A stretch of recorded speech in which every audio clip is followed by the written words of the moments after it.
This is the NFL Play Football Podcast, and I'm Jeff Fisher of High School Football America.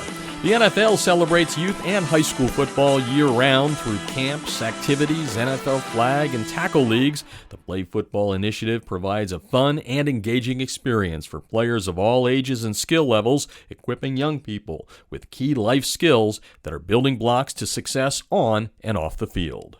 The journey across America continues today as we continue saluting the 32 winners of the NFL's High School Coach of the Year Awards, the finalists for the Don Shula Award, and we make our stop today in the middle of the country in the state of Illinois. Ken Leonard is the Chicago Bears Coach of the Year. Sacred Heart-Griffin is where he made his home for a long, long time, almost 4 decades. Kind of made a Ted Williams-like ending to his career in high school football. He retired at the end of the year, 4A champ in the state of Illinois, and you can hear from a little chuckle in the background there that he's on the line to join us and talk about the award, his program, what he's done through the years in the profession of coaching. And Coach, I guess the first question after saying welcome to the show is, did you intend to have a Ted Williams like ending to your high school football career? You didn't hit a home run, but you won a state championship. It was a storybook ending, definitely. It was a great season. We had a really good team. We knew we were going to have a really good team. It's kind of a storybook team. We had a bunch, 25 seniors. And they had won. We went to state championship the year before and got beat, and we were pretty much outmanned the year before. But it was a lot of great athletes. They won. Nine of my kids are basketball players. 9 out of the top 12 basketball players won the state championship last year, and they are currently undefeated this year. And just a great group of young men. I said 25 seniors. Their average GPA was 3.3. Just fine kids, great athletes, and just it was a really fun year to coach because we had such great kids. But we got great kids every year, but this group is exceptional. Yeah, it sounds like it, and I love that dual sport thing you have going on between football and basketball. We're talking with Ken Leonard, the Chicago Bears Coach of the Year, Sacred Heart-Griffin High School 4A champs. And I want to take you back a little bit here. Let's go back 4 decades and figure out why you got into this wonderful profession of coaching. And one of the things I loved when kind of doing a little research on you is you really started out in a small town with a small high school. Tell me a little bit about, is it pronounced Gridley? Is that the way they pronounce the school? Yes. Okay, tell me a little bit about that. What got you into the profession? Well, I was an athlete growing up. I grew up in a small town right next to Gridley. In fact, that's where I started my coaching career. My first job in teaching and coaching was in Chenoa, my hometown. And growing up in a small town, I played 4 sports. I was a catcher. I was a point guard in basketball.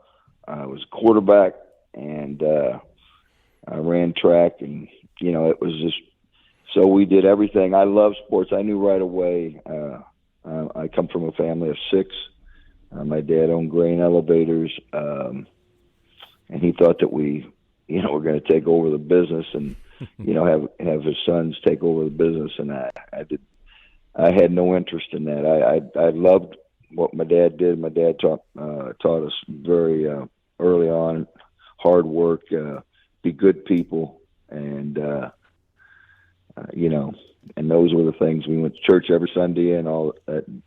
It was very, very much a small town, but it was right away I knew that I wanted to be a coach. And small town, you had to go out and to make fun for yourselves during the summer and all that. We were the coaches. We there's no parents around. We did everything on our own. So from a very young age, I knew what I wanted to do. I thought I didn't, there was times that I went in different directions, but I knew that I wanted to be a coach early on. Let's kind of stay in the realm of way back when there.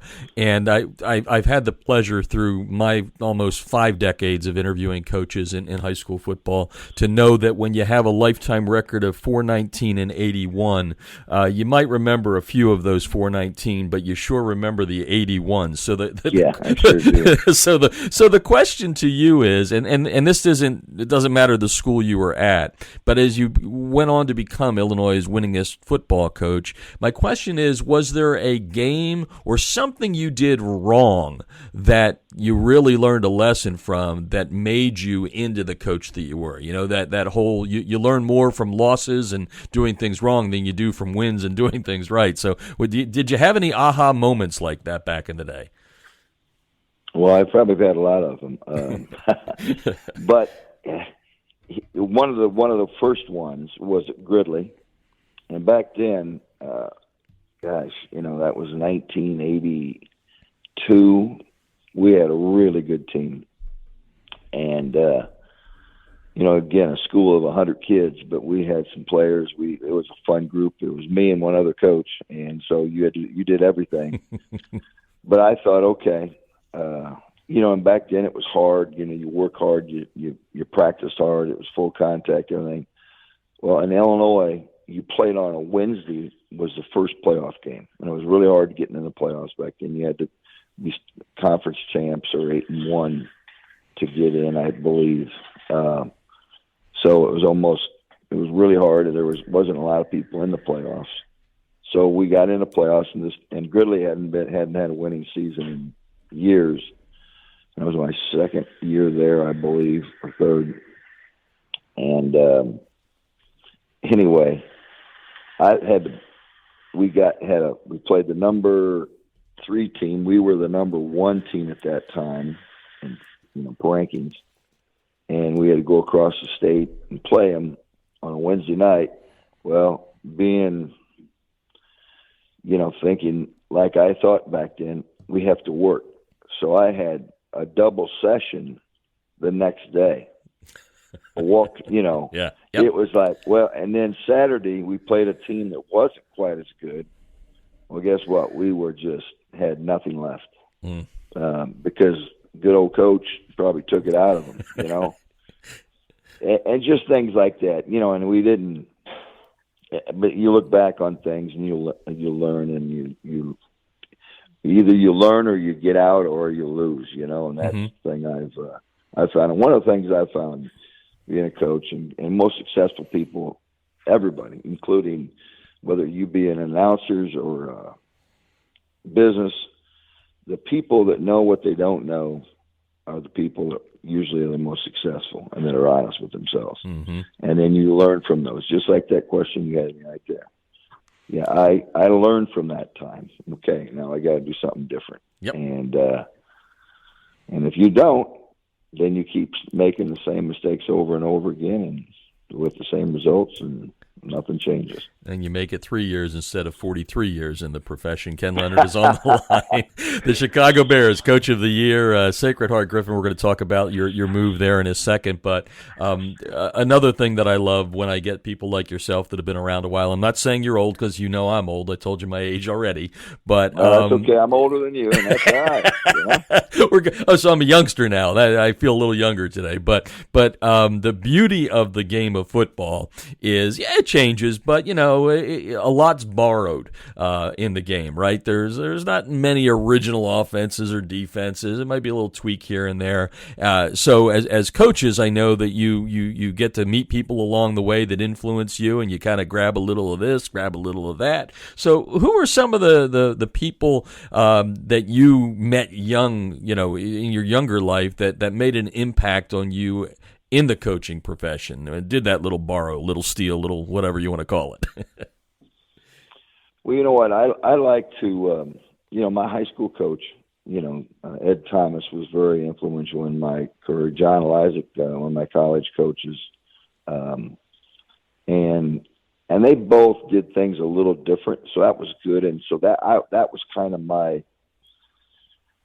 what I was made of. I always liked doing things different when I was growing basketball. I like Pistol Pete. I like Larry Bird.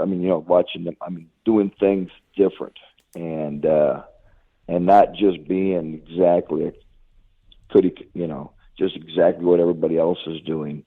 And so, there was a number of people that I've met over the years that have been very influential in that, and I've tried to talk to people that have been successful, but then have also done things just a little bit different, and that's kind of how.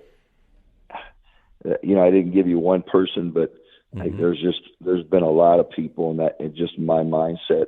And then I go out and talk to a number of people. Urban Meyer was at Illinois State right down the road as an assistant, his first job. There's just so many people that I've got to know that like that, and so we go and talk, and I've been all over, and so that's kind of a roundabout question, answer for a question. It makes sense, and one of the beauties of the coaching profession too, specifically in football, having been around it as long as I have and played it when I was a little kid and all that, is that the profession isn't afraid to help itself. Meaning, there's a lot of sharing, right? You can go talk to an Urban Meyer or a so and so, and the share is there. And I think a lot of high school coaches, because things come from the high school, and we did the spread offense, and that was kind of rejuvenated my career.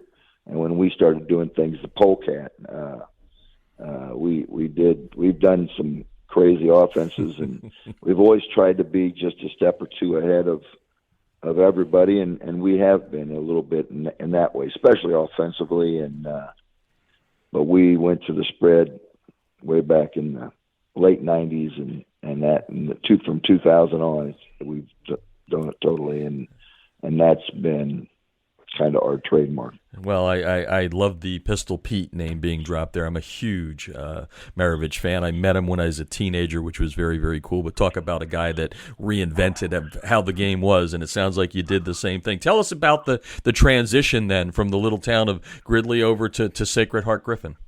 How'd that happen? Well, I went from my first year at Gridley, I was the coach. I was everything. It was just me. And then I hired a guy who came on halftime. Then I had my defensive coordinator worked in the school then. I had so my first year I was really about one with a halftime assistant.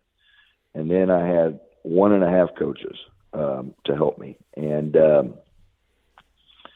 so I thought, then you had to do everything.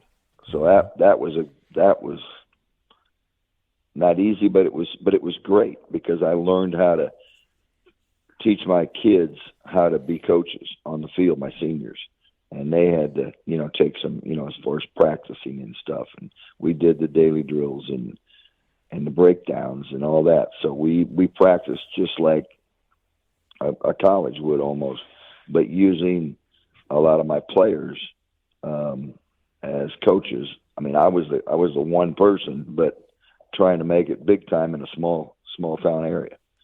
Then I went to Griffin, which was God had a plan, and that was his plan for me. Small town Gridley to Griffin, and Griffin had a good football tradition. And the difference was I had 8 coaches at that time. Now I think I had 20 coaches this year.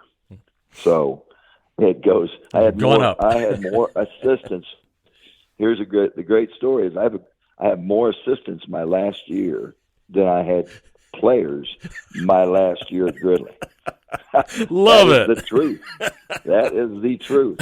I had 18 players at Gridley my last year because I think there was only like 23, 24 boys in the school at the time, and everybody was involved. We had a couple managers and everything else, but I tell everybody we had 12 players, and we had 12 pretty good players. Yeah. The 12th kid was a freshman, And then I had 6 kids, great kids.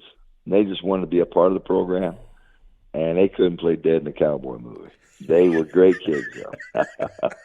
I'm stealing that one. I love that.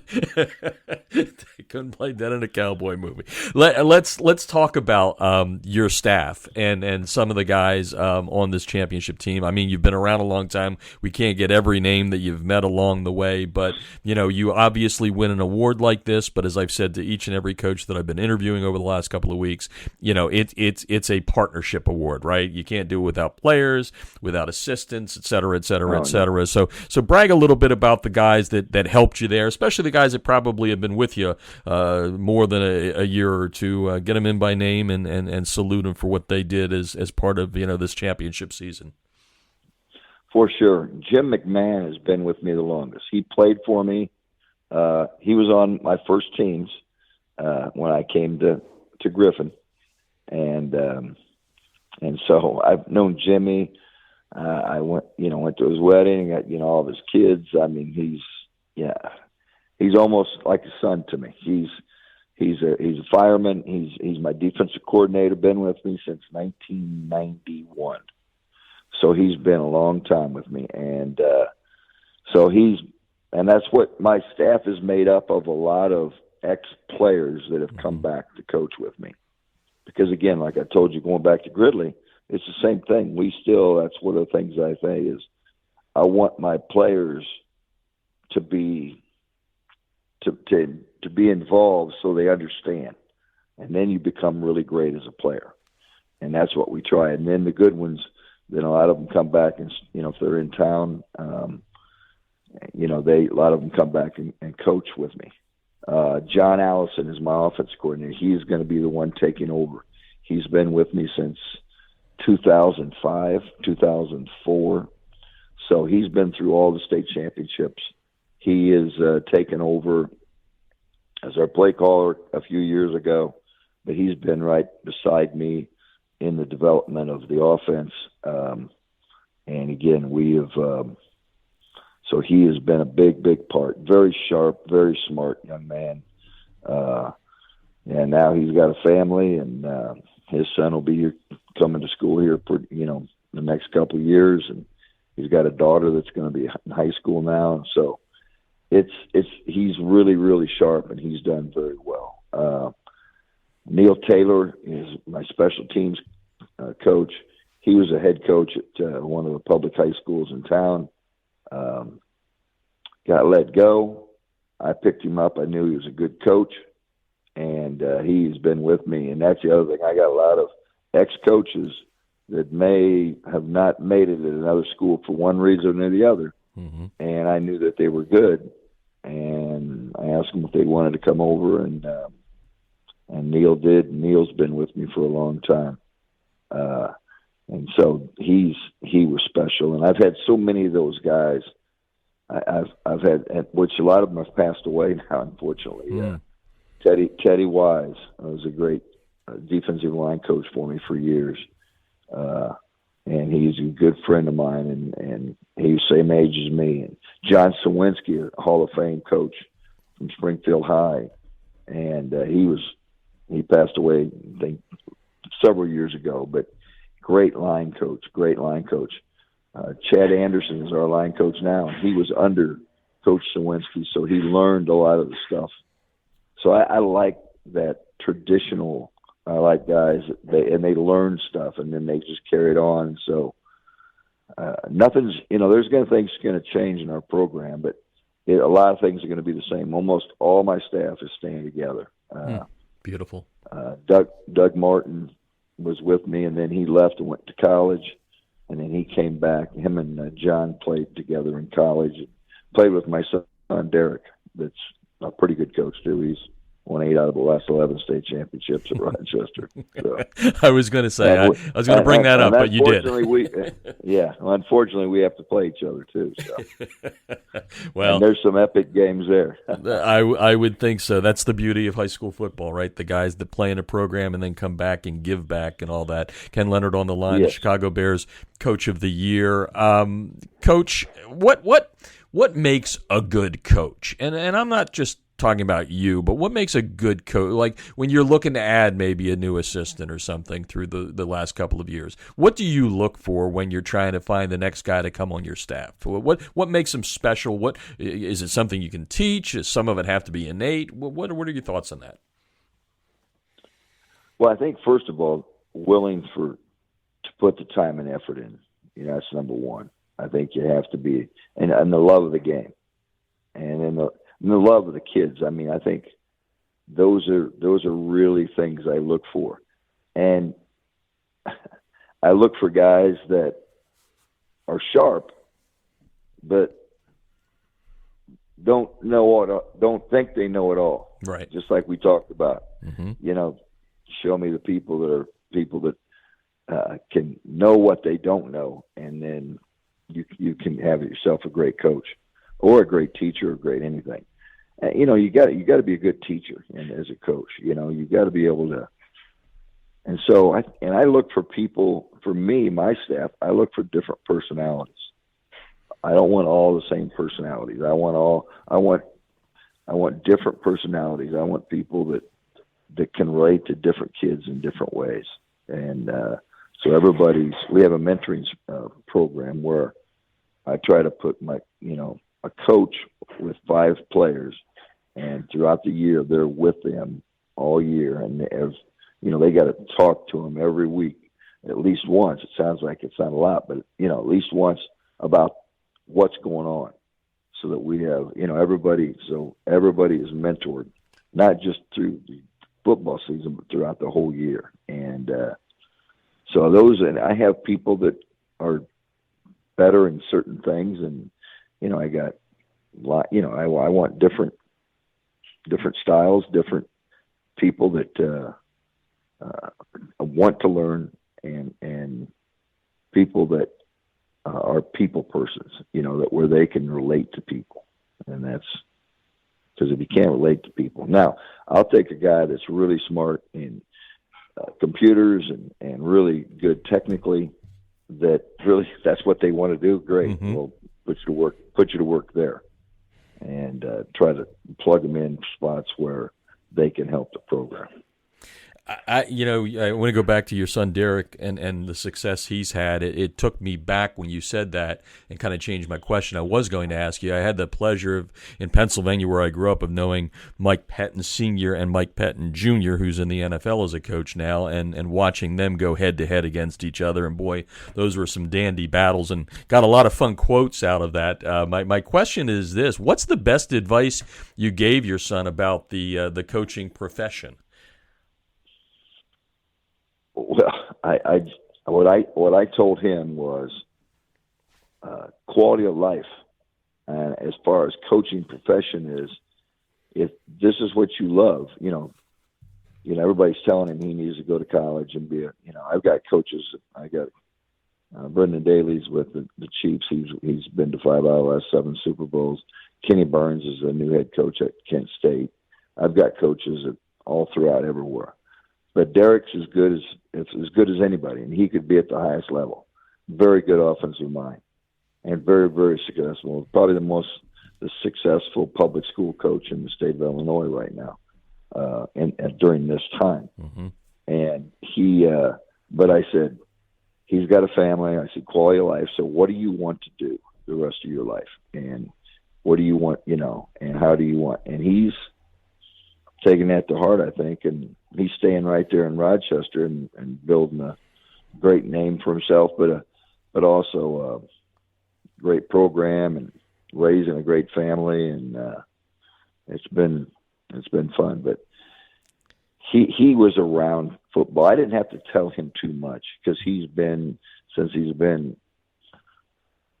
2 years old, he's been right there beside me and going through the whole thing, and so he knows all about coaching, about football, and mm-hmm. what you have to do to become a great coach. And watching not only me, and I'm not saying I'm a great coach by any stretch, but watching all my assistants, and then also making friends with a lot of my friends that are coaches when we go to camps and 7-on-7s and so on. So Well, you're not bad, Coach. All-time winningest in Illinois. I'm going to say you're an okay coach. We'll go that way. Ken Leonard's on the line, coming down to the home stretch here with our questions, Coach. We talked about the staff. Again, important to you getting this award from the Bears. And I can't have you name every player on the podcast here. So what I've been telling coaches is let's allow you the opportunity to name by name, maybe the captain, some of the players, the seniors that you felt were an integral part of winning, state championship number 6? I'd have to start with, gosh, it's hard to start with anybody, but Derek Leonard. Derek played for me. Both of my sons, Bradley Leonard, they were very good. Bobby Brenheisen was my quarterback on my first state championship team. He went undefeated throughout his high school career, and in that class, I know it's an unfair question. Malik Turner's playing in the NFL now. Albert Oguabunam, he's with the Broncos, tight end right now. Brendan Daly, again, like I said, was a great player for me, and back in the early '90s, he's a assistant D coordinator and D-line coach for the Kansas City Chiefs. Kenny Burns, all-time leading rusher. He is now the head coach at Kent State. And I've had so many. John Lance was a great receiver for us. It's just it's a long list. When you're around that long, it's a long list. I apologize. Like I said, it's an unfair question, but Chris Andro was one of my first quarterbacks. Bart Stargeiser, he was player of the year in Illinois. We've had a number of player of the years. Gabe Green was player of the year quarterback. We won 2 state championships when he was with us. I've just been so blessed with so many great players this year. Ty Lott this year was our quarterback. Keyshawn Singleton, receiver that's going to go on to Air Force Academy. He's Corey West. I've just had so many. We could fill a couple of hours. Who's your best player? Yeah, I don't do that. Yeah. Well, I'm not going to ask. Peterman was awfully good. He played a couple years with the Bears, and he was just a great young man. He's not a young man now, but I think he was the man of the year in the Big Ten, man of the year in college football. As far as that character-wise, So that's what I want that's what we wanted our football players to become: great husbands, great fathers, great citizens. And so that was our success and purpose. Yeah, people that know you that have talked to me have said you've done a great job in that department there. And I won't ask you the dumb media question of, pick your favorite championship team. Here's where we're going. We're going to wrap things up here with talking about the award itself. And you know what? Instead of asking about the award first, I want to ask you about this because you've probably seen a significant change through the years, and it's happening with all 32 teams in the NFL reaching down into the roots of the game in the high school game. That's why the Bears are handing out their weekly awards, and they're doing stuff for community all-stars for players and all that. What do you think of what the Bears are doing to reach down into the Illinois high school football community and the youth community too? Well, I know Gus Silva's their guy, and he has just done a wonderful job. Unfortunately, I lost my wife 5 years ago, and he the next year the Bears came with this cancer crucial cure or something, and we had the first game of the week against my son Derek, the Leonard Bowl. They call it the Leonard Bowl. And he, came down and that was just a great week of stuff about cancer and about the awareness of cancer. And so they have reached out and they've been great throughout the years. I've been fortunate to be the Bears coach of the week, I think 3 or 4 times now. And I've been the Bears coach of the year twice now. That's 2018 and now 2022. So he has been, and they have really done a great job of. And then on the state championships, if you win a state championship, your team is at a halftime of the game. We were up there a couple weeks ago, and we were honored as well as all the state champions in Illinois. So they've done a terrific job.